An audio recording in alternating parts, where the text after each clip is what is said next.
Idan yau ka fara shigowa wannan channel din, kar ka manta ka danna subscribe sannan kuma ka danna alamar kararrawa. Plim plim pam pam.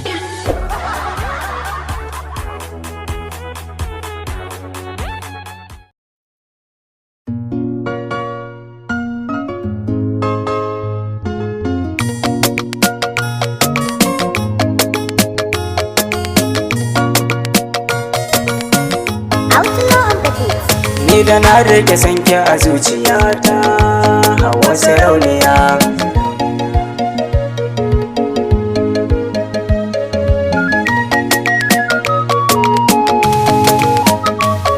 Ni sanki na sanya a zuciyata, sannu sarauniya, matsayinki yana nan sahibata. Kin wuce gimbiya, ambatanki nake yi ba kamar ki. Ya tafiya ko da a dare ko da rana, ban ga kamar ki ba. A daren jiya na san ban yi bacci ba, sannan abin yabo na kira ki kin ji dukan kalamaina. Ko da kin taho nazarin da nake yi to a kanki ne, ko da kin yabo nisan ki na sanya a zuciyata. Hauwa sarauniya.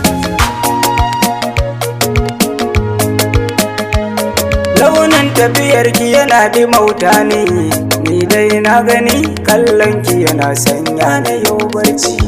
Lallai na sani wata rana ina ɗakin ummata, ke kika gaida ni daga nan kuma barci sai ya kwashe ni, ban ma tashi ba.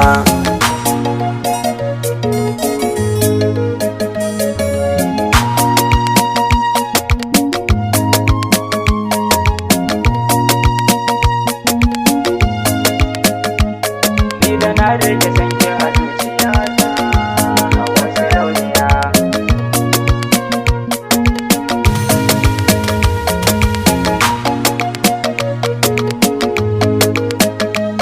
Da na tashi sai na tuna da ummata, har ma zan tafi sai ta ce mini lallai Hauwa kin zo. Amma kin tafi da na bi ki gida kuma har da ma sauri, domin za ya fi sai a ce ni lallai Hauwa kin yi nisa, kin tafi har Kano.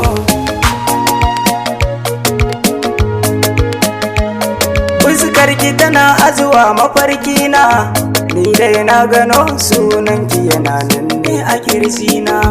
Yau zan zo Kano, da na zo a Kano komai ya bambanta. Lallai na gani na zo birni kuma ga dare yayi, gani cikin Kano.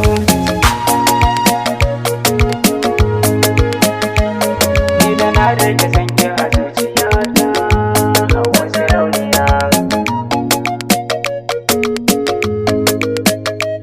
Ni da na rike sanke a zuciyata, Hauwa sarauniya.